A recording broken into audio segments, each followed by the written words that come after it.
Gente, louvado seja nosso Senhor Jesus Cristo. Para sempre seja louvado. Então, gente, nós estamos já revestidos com toda a hierarquia do céu, né? Os anjos, os arcanjos, nossa mãezinha. Então, já estamos aqui protegidos, né? Então, nada de inquietação, nada de perturbação, porque Jesus é o Senhor das nossas vidas, né? Então, nós vamos abrir, quem tiver já a palavra, 1 Coríntios,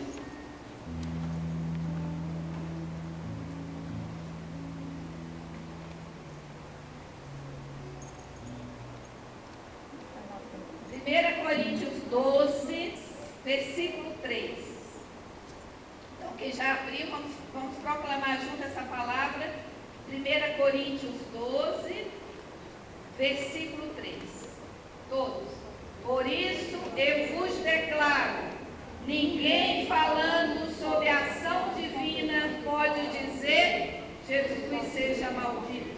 E ninguém pode dizer Jesus é o Senhor, senão sob a ação do Espírito Santo. Palavra do Senhor. Então vocês viram qual foi o canto que a gente cantou agora? Espírito, não foi?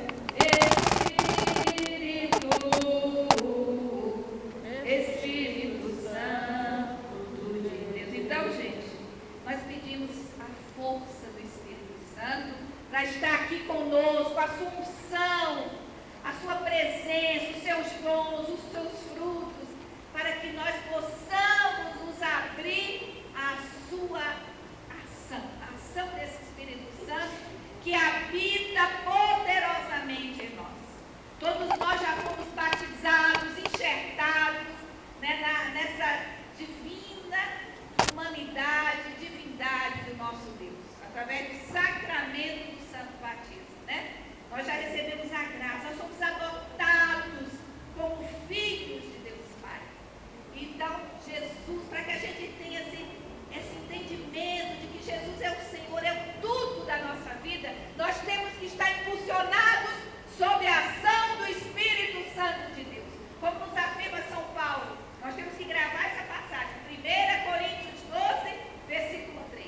Ninguém sob a inspiração do Espírito Santo pode dizer, só sob a inspiração do Espírito Santo pode afirmar que Jesus Cristo é o Senhor. Vamos falar bem forte? Jesus Cristo é o Senhor. Então nós temos, gente, que admitir que Jesus é o centro da nossa vida. Tudo converge para Jesus. Como nos fala o nosso catecismo, né? Eu vou ler para vocês uma passagem do catecismo da Igreja Católica, reafirmando o senhorio de Jesus na vida de todo cristão. E quando nós, todo mundo lembra, no Sábado Santo, quando a gente vai para a grande celebração do Fogo Santo. Todo mundo aqui tem esse costume de ir no Sábado Santo, gente? Na Vigília Pascal, todo mundo tem? Quem não tiver, eu já vou dar já de antemão esse exercício para vocês fazerem na próxima quaresma do ano que vem, 2014, né? Não deixem de participar da maior cerimônia que existe na Igreja Católica Apostólica Romana, que é a mãe de todas as celebrações, já dizia Santa Lúcia, né? A Vigília Pascal. Lá nós temos o fogo, o que é que chama a celebração do fogo? Porque tem o quê? O Círio Pascal, bem grande, né? Agora nós não temos, porque já passou a época. Mas na época, quando uma criança é batizada, sempre tem o Círio, né? Ah, lá tem, perto da pia batismal, vocês vão ver o Círio Pascal, né? O Círio Pascal significa quem, Jesus, gente? Jesus Cristo, o Senhor, né? Então aquele Círio Pascal é aceso na noite do sábado para o domingo. Então, se você vai para as cerimônias todas e deixa de ir nessa Vigília Pascal, é como se ficasse uma lacuna, né? Alguma coisa que não foi preenchida totalmente. Por quê? Porque é a mãe de todas as celebrações da igreja, a liturgia, gente. A gente não pode faltar. Pode chover, pode demorar. Na minha paróquia, lá na Maria Imaculada do Guará, né? O Guaraújo também é. Para mim, uma das coisas mais lindas juntas na nossa vida, né? De comunidade, Araújo. Lá são 5 horas de celebração. Algo maravilhoso. Tem gente que cansa. Eu não aguento, porque é cansativo. Eu tenho sono. Gente, mas é tão maravilhoso que não dá para sentir sono, né? A gente lá faz as 8 leituras, gente, completo, com ressonância, né? Então é algo assim que faz você estar vivendo o céu na terra, né? Ali você está proclamando o senhorio de Jesus na sua vida, naquela celebração tão rica, gente. Como é que um cristão, eu fico assim impressionada, como é que um católico não participa de uma celebração dessa? Não entendo, sinceramente. Lá em casa, meus filhos, já jovens, né? Agora já são jovens, eles fazem questão de ir lá, né? Então, é porque as pessoas não conhecem. A gente não ama o que não conhece, é ou não é? Então você gasta tempo, mas é um tempo. Olha outra irmãzinha de lá, a Socorro é salmista lá. Gente, é maravilhoso, né, Socorro? Ai, meu Deus, a gente falta tudo, mas não falta vigília pascal, porque é de tocar o coração, né? Então, por isso que a gente tem que ter esse amor entranhado, esse conhecimento cada vez mais aprofundado nas coisas, nos mistérios de Deus, gente, para poder amá-lo, para ficar apaixonada por este Deus que deu a vida por nós numa cruz, né? Então, por isso que quando a gente lá na vigília pascal, tá, isso que eu ia falar, no Sírio, tem o quê? Tem a letra do alfabeto grego, que é a primeira letra, alfa, e tem o ômega. Então significa, Jesus é o início e o princípio e o fim de tudo. Tudo converge para Jesus. Ele é o centro de toda a história. Tudo mudou, gente, em função de Jesus, é ou não é? O tempo mudou, parou. Ficou para trás tudo antes, e a partir de Jesus veio uma nova história, a história da nossa salvação, né? Então, por isso que a gente tem que ser apaixonado por esse Cristo. E a gente tem que reconhecer como sendo o centro da nossa existência, né?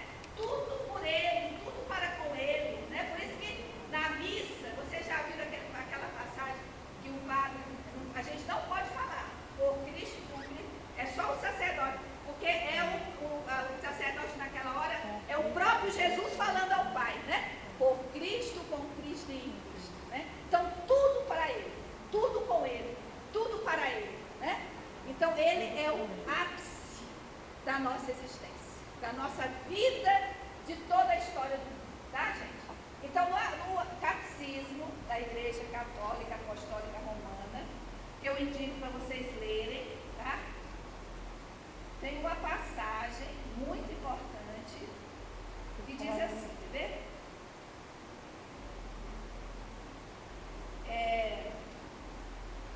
Desde o princípio da história cristã, a afirmação do senhorio de Jesus Cristo sobre o mundo e sobre a história significa o reconhecimento de que o homem não deve submeter sua liberdade pessoal de maneira absoluta a nenhum poder terrestre, mas somente a Deus Pai e ao Senhor Jesus Cristo. Isto está no Catecismo número 405, tá? Então, somente ao Senhor nós podemos realmente ter reverência, dobrar o nosso joelho e reconhecê-lo como sendo o único e o absoluto da nossa vida. Por isso que essa palestra, a segunda palestra do seminário, ela é importantíssima. Porque se a gente não tem esse fundamento, como é que a gente vai, né? Se não tem esse fundamento maior, como é que a gente vai aceitar as outras verdades da fé? É ou não é, gente? Se a gente não reconhece Jesus como sendo o Senhor, o tudo da nossa vida, a gente ainda vacila.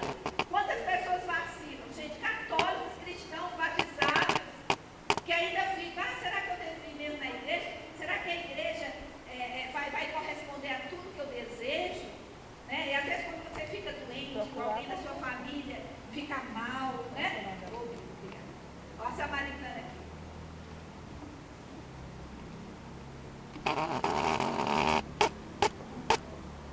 O que a gente faz?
nosso ser, né?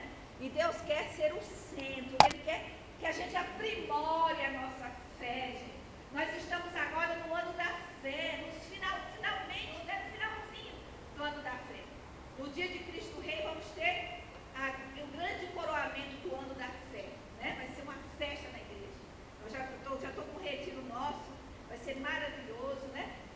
Então nós vamos ter um momento muito forte, reconhecendo Jesus como o Rei de todo o universo, Rei da nossa vida, Rei da nossa família, Rei do nosso país, Rei do mundo inteiro, de todo o universo, né? O nosso reconhecimento a Jesus, que é o Senhor, o absoluto das nossas vidas, né?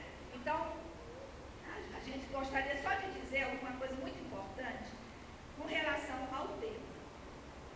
Nós podemos dizer o seguinte, que a natureza da divindade de Jesus, ele é 100% homem humano e é 100% Deus.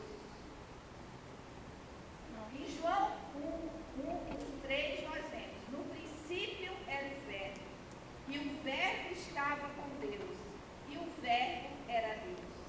No princípio ele estava com Deus. Tudo foi feito por meio dele e nada foi feito sem ele. Olha só, ele é o Verbo, é a palavra do Pai. Quando a gente fala a palavra Verbo, o que é que você lembra?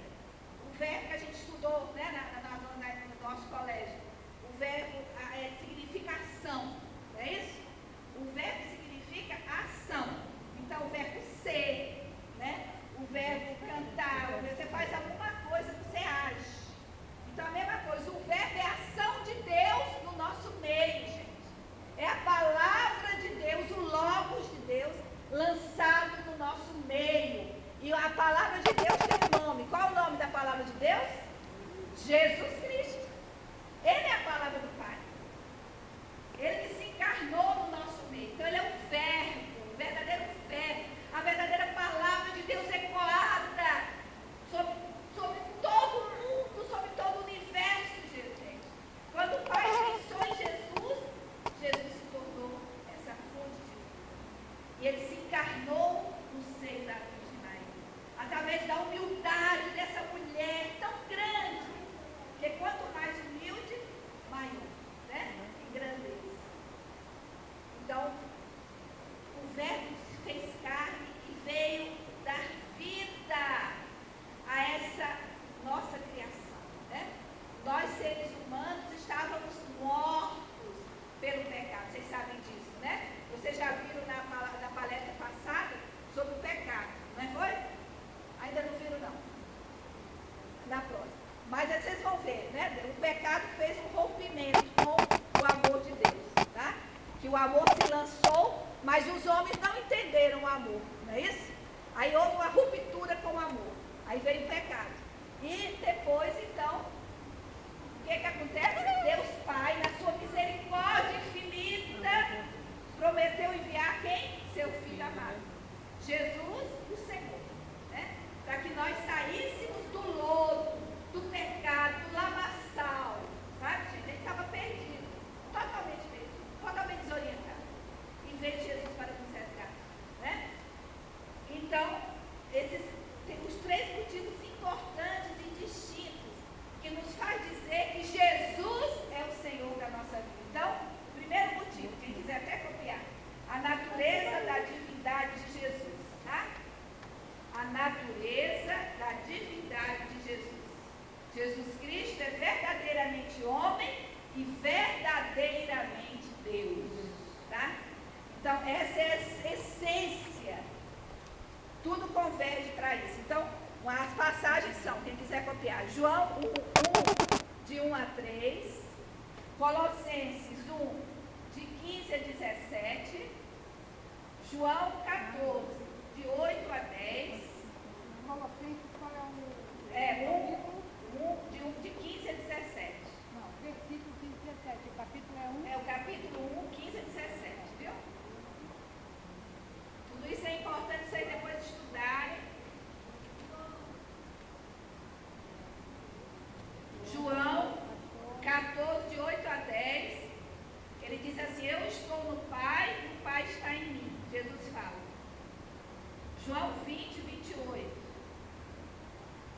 Tomé respondeu, meu Senhor e meu Deus. Depois João 10, eu e o Pai somos um. E João 9,35, creio, Senhor, confessou o cego curado, caindo em adoração. Então aquele cego reconheceu verdadeiramente que Jesus Cristo é o Senhor da vida dele, né? Então ele caiu prostrado e curado diante do senhorio de Jesus, tá? Quando ele reconheceu que Jesus era o Senhor, aí ele foi curado, né? Então João 9,35. Então, primeiro motivo para que nós possamos dizer que Jesus é o Senhor, qual é? A natureza da divindade de Jesus, verdadeiro Deus e verdadeiro homem. Segundo, Jesus é o Senhor pela natureza da sua missão, gente. Pela natureza da sua missão. Jesus tinha toda a autoridade de pregar em nome de Deus, não por ser formado em teologia, mas pela unção que lhe foi dada pelo Espírito Santo, como o seu próprio nome indica. A palavra Cristo, vem da tradução grega do termo hebraico Messias, que quer dizer ungido de Deus. Ungido de Deus, tá? A palavra Cristo significa ungido de Deus. Então a própria palavra já fala a missão dele. Que ele foi ungido pelo próprio Pai, gente. Então ele tem essa missão de ir ao encontro de todos para curá-los, libertá-los, restaurá-los e conduzi-los à vida eterna, né? Então essa é a missão salvífica do nosso Deus. E isso foi a palavra Cristo. E a palavra Jesus, que significa? Vê se vocês sabem.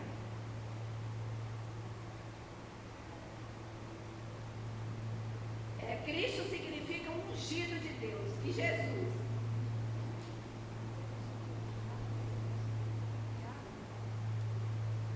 O enviado seria mais ungido, né? Cristo. E Jesus, em hebraico, a palavra Yeshua. Yeshua. Y-E-S-H-U-A. A palavra hebraica significa Jesus é Deus salva. Deus salva. Né? É o Salvador, ou seja, o Salvador que é ungido pelo próprio Pai para vir ao encontro de toda a humanidade e salvar todo o homem, por inteiro. Essa já é a missão específica do nosso Rei, do nosso Senhor, né? A palavra Jesus Cristo, Jesus é o que? Você nunca vai esquecer. Deus salva, o Salvador, a palavra Jesus, Yeshua. Quem assistiu aquele filme, Jesus de Nazaré, né? Vocês lembram que tem a parte hebraica lá no final, assim, bem no plano de fundo, né? Você ouve a palavra toda hora falando, Yeshua, Yeshua, né? Jesus, em hebraico, né? Na língua materna dele, essa era a língua de Jesus, né? E a palavra, e Cristo, né? Significa ungido do Pai. Né? Ele recebeu a missão específica de nos dar a vida em abundância. João 10:10. Eu vim para que as ovelhas tenham vida e a tenham em abundância, em plenitude, gente. Então, a missão salvífica de Jesus está lá em João 10:10. Vocês nunca podem esquecer essa passagem, né? Se alguém perguntar onde é que está aí que Deus cura, que Deus liberta, que Deus veio para nos dar a verdadeira vida em plenitude. João 10:10. Né? Então não se esqueçam nunca mais dessa passagem, tá? Ali está a missão, o senhorio de Jesus sobre a vida do ser humano, sobre todo o universo. Tá bom? E depois, o terceiro motivo para declarar Jesus como o Senhor das nossas vidas, o que é? É exatamente a natureza.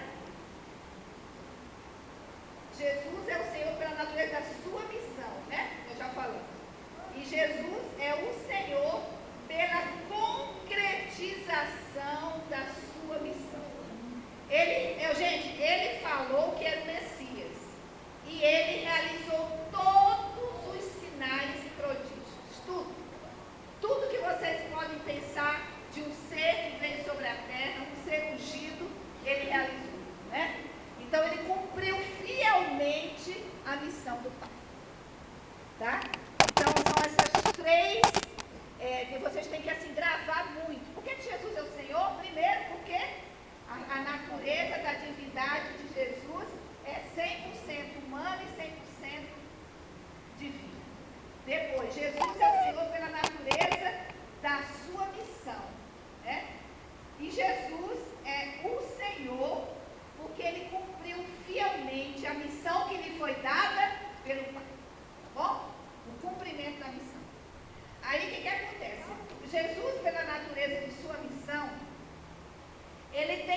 pessoas que estavam nas UTIs, né?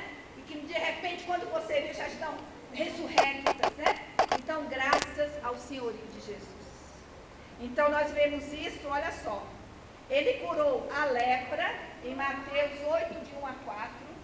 Curou paralisia, Marcos 2, de 1 a 2, de 1 a 12, e João 5, de 1 a 9. Curou a mulher que sofria do fluxo hemorrágico, Mateus 9, 18 a 25. Curou o homem de mão atrofiada, Mateus 12, 9 a 14. Curou a febre da sogra de Pedro, Lucas 4, 38 e 39. Tá? Então vocês vejam, ele é o Senhor de tudo, gente. E depois, ele é o Senhor também. Ele impera sobre todo pecado. Olha só. Não há nenhuma possibilidade de algum pecado ser impedimento para que nós nos aproximemos de Jesus. Porque ele perdoou todos os pecados ao morrer no lenho da cruz, redimidos com seu sangue puro e sem mancha. Por isso que João Batista apontou para Jesus e disse: eis o Cordeiro de Deus, eis aquele que tira todo o pecado do mundo. Olha só. Então ele tem autoridade sobre todo o pecado, gente. Às vezes a pessoa fala: ah, meu Deus, como é que o Senhor vai curar aquele assassino, né? Então a gente fala assim: aquele homem que matou não sei quantas mil pessoas, né? Mas ele tem autoridade para curar. Basta que a pessoa abra o seu coração e se reconheça pecadora, gente. Por isso que Santa Faustina, no diário dela, o que é que ela diz?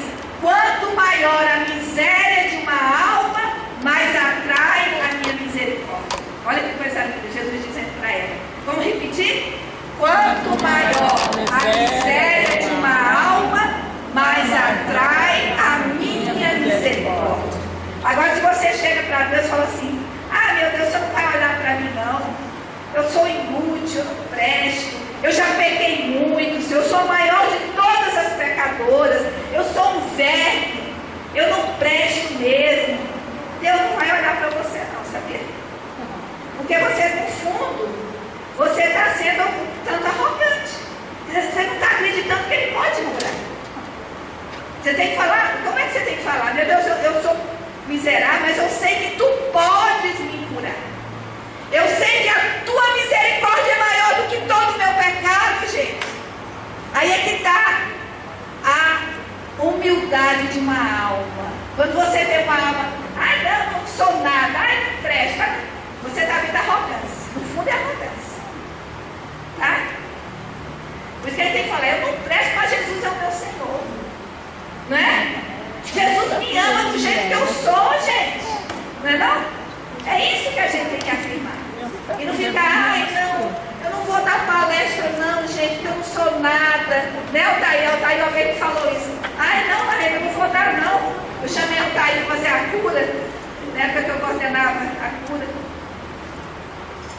Aí eu falei: Altair, vamos fazer. Eu sinto que você tem um dom de cura, Altair. Ela falou: não, Maria, que nada. Eu não tenho, não tenho. Pode ir. Ela falou: ah, será que eu vou? Vai. Em nome de Jesus você vai. Aí foi aí que desabou o show. Pode falar: ai, não, quando eu sou fraquinha, Deus não vai me usar não, porque eu não sei falar. Lembra o Jeremias falava isso? Ai, Senhor, eu não sei nem falar, eu sou uma criança, Senhor. O que foi que ele disse? Você vai profetizar em meu nome, você vai arrancar, você vai destruir, você vai falar em meu nome, você vai ser o meu arauto, o arauto da paz, né? Então é isso que Deus faz de nós, né? Ele nos dá a força para a gente falar em nome dele. Quem sou eu, gente? Eu sou uma pequena, mas Deus usa a minha pequenez, assim como usa de todo mundo, né? Pois é, Moisés Gago, você vê o grande homem que ele foi, né? O Pedro, aquele homem rude, não é não? Ignorante, Pedro, não era não? Era todo assim, esbravejava, né? E de repente passou a ser o grande da igreja, a pedra onde a igreja foi construída, o primeiro papa da igreja, né? Traiu Jesus, e está ali. Deus usou toda aquela ruindade dele, Deus transformou, né? Em bênção. assim somos nós também, tá, gente? Então Jesus tem esse senhorio sobre nossos pecados, sobre as nossas limitações, tá? Sobre todas as mazelas que nós temos, né? Às vezes a pessoa está doente, fala, não vou dar palestra. Aconteceu tantas vezes comigo, gente. Às vezes quantas vezes, né? Eu doente, sabe? Gripe, várias doenças, né? Que já me apareceram. E aí estava marcado para palestra. Teve uma vez que eu estava sem falar. Falei, Jesus, o que é que eu falo? Gente, eu não é coisa não é brincar não. Mas quando eu peguei o microfone, eu comecei a pronunciar as palavras. Eu falei, não, Jesus, se o Senhor me mandou para essa palestra, eu tenho que ir. Né? Às vezes a tentação quer nos tirar todo o plano de Deus, o objetivo que Deus tem para nós. Aí se você ficar, eu não vou para a igreja hoje não vou para o grupo não, porque eu estou doente, sabe, Graziela? Eu ouço isso demais, eu tenho um grupo de oração também. Aí eu dou muita bronca lá no grupo, porque o pessoal, não fui no grupo não, porque eu estava morrendo de dor de cabeça, eu estava... O grupo é para você ser curado. Como é que você não vai, porque você estava doente? Não acredito na coisa. Não vou para a missa porque eu acordei com enxaqueca. Gente, pelo amor de Deus, Jesus que é o médico dos médicos. Tudo é graça na nossa vida. É isso que eu estou falando, que Deus tem domínio, gente, sobre tudo. Sobre o pecado. Ele perdoou todos os pecados ao morrer na cruz. No seu ministério, Jesus perdoou, por exemplo, Zaqueu, que era o chefe dos cobradores de impostos. A pecadora que estava na casa do fariseu Simão, quando Jesus o visitou. A mulher adúltera, o paralítico. Os meus e os seus pecados já foram redimidos, perdoados por Jesus na cruz do Calvário. Ao aderirmos o senhorio de Jesus na nossa vida, não devemos mais nada ao inimigo, gente. Isso é muito importante. Não devemos mais nada ao inimigo que tem como finalidade roubar, matar e destruir. Isso nós lemos em João 10. E não temos mais gosto pelas coisas do mundo, porque percebemos que elas não nos satisfazem. Você pode ver, às vezes, você vai para um lugar tão lindo, né? Tanta ostentação, tanto luxo, tanta vaidade, você sente mal, não sente? Eu me sinto mal. Quando eu vou num lugar assim, né, muita extravagância, a gente sente assim como se não tivesse nosso habitat, né? Por quê? Porque você já descobriu o verdadeiro tesouro que você tem, né? Que é Jesus, o Senhor. Não é isso?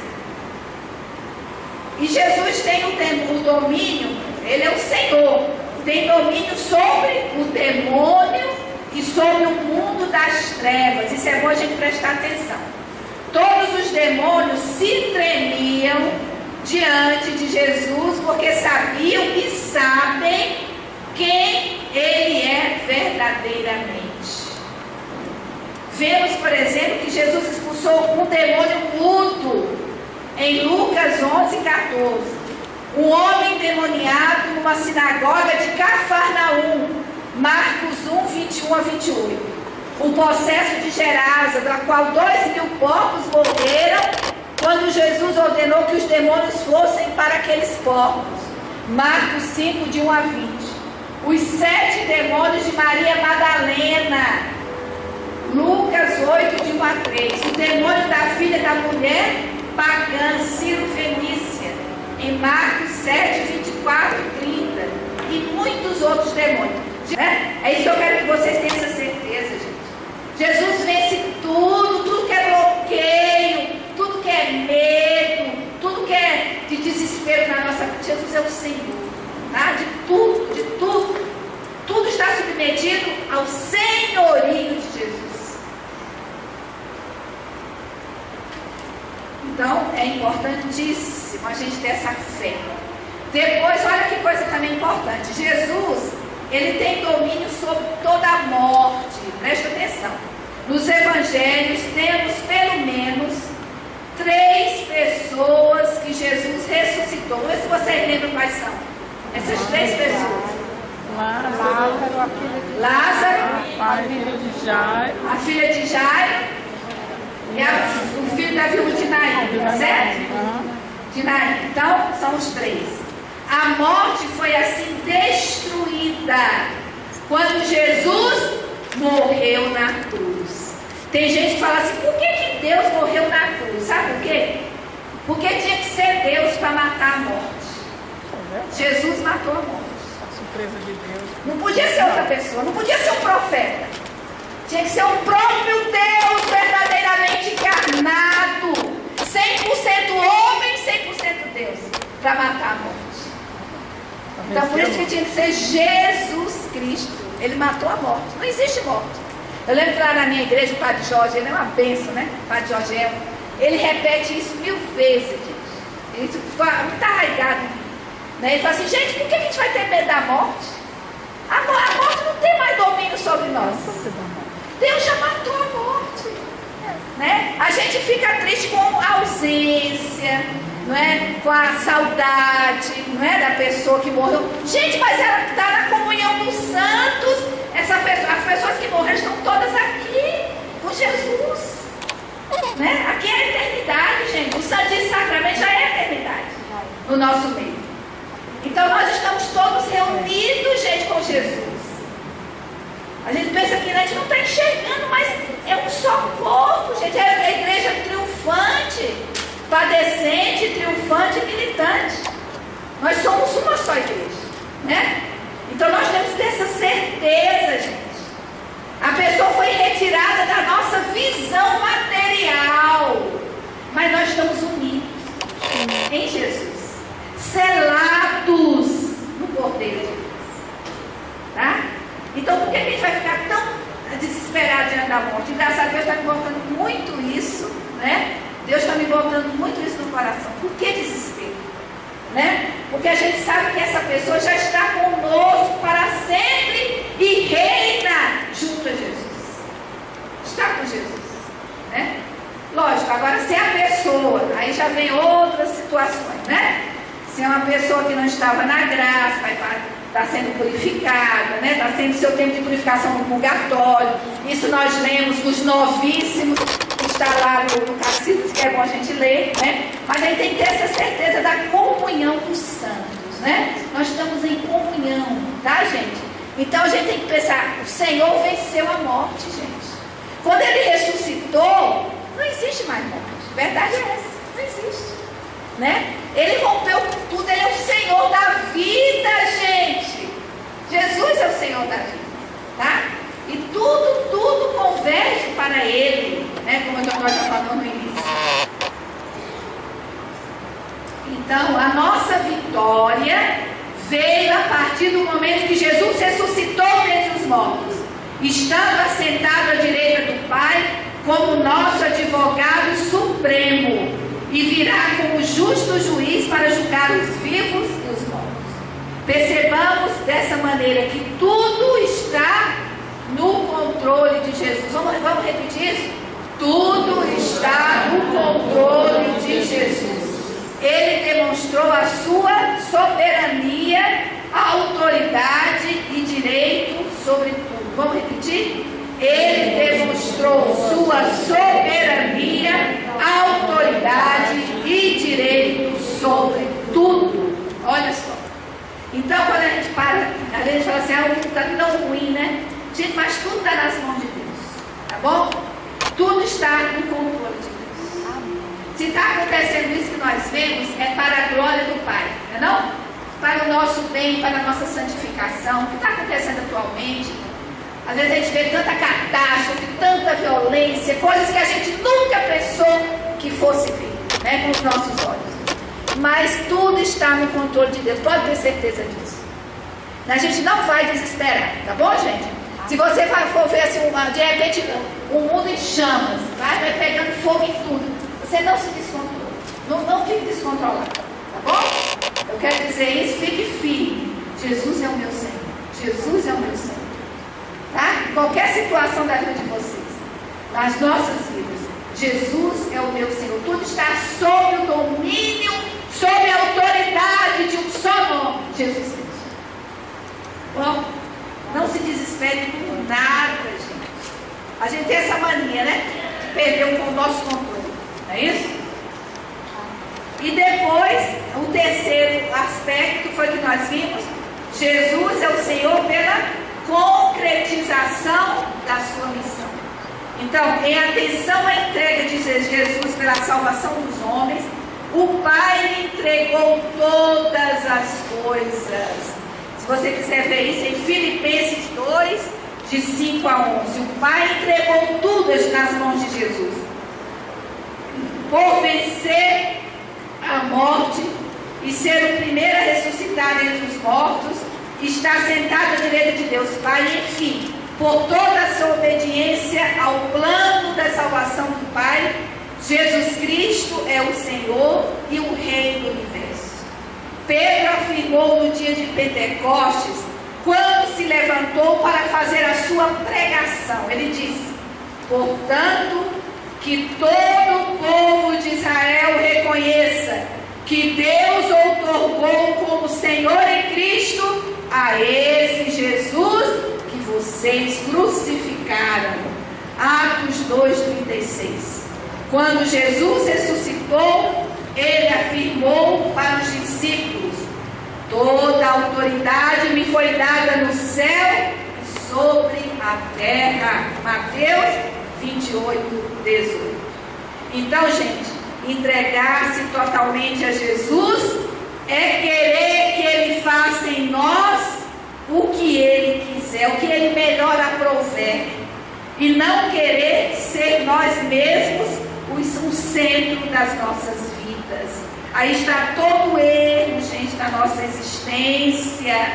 Quando a gente quer dominar tudo, aí começa a errar tudo vai mal. Tudo vai mal na nossa vida, né? Aí eu que mando assim, eu que quero assim, entendeu? Então você tem que primeiro se submeter ao Senhorio de Jesus. Jesus, é isso que o Senhor quer? O Senhor quer que eu me case, Jesus? O Senhor quer que eu me forme em tal faculdade, entendeu? O Senhor quer que eu faça essa viagem? O Senhor quer que eu me mude? Tudo se submetendo à vontade de Jesus, tá bom? Ele que manda, né? Ele que controla a nossa vida. Por isso que muita gente vai na vida dela, tudo vai mal. Tudo. Porque essa pessoa não pede nunca uma autorização a Deus para ele governar a sua vida. É ou não é? Para ele ser o centro da sua vida, da sua história.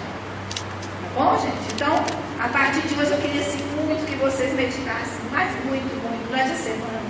Jesus, toda hora que vocês forem lembrando, Jesus Cristo, tu és o Senhor dos meus filhos, tu és o Senhor do meu marido, da minha esposa, o Senhor do meu trabalho, o Senhor dessa preocupação que está na minha mente, o Senhor dessa enfermidade, né?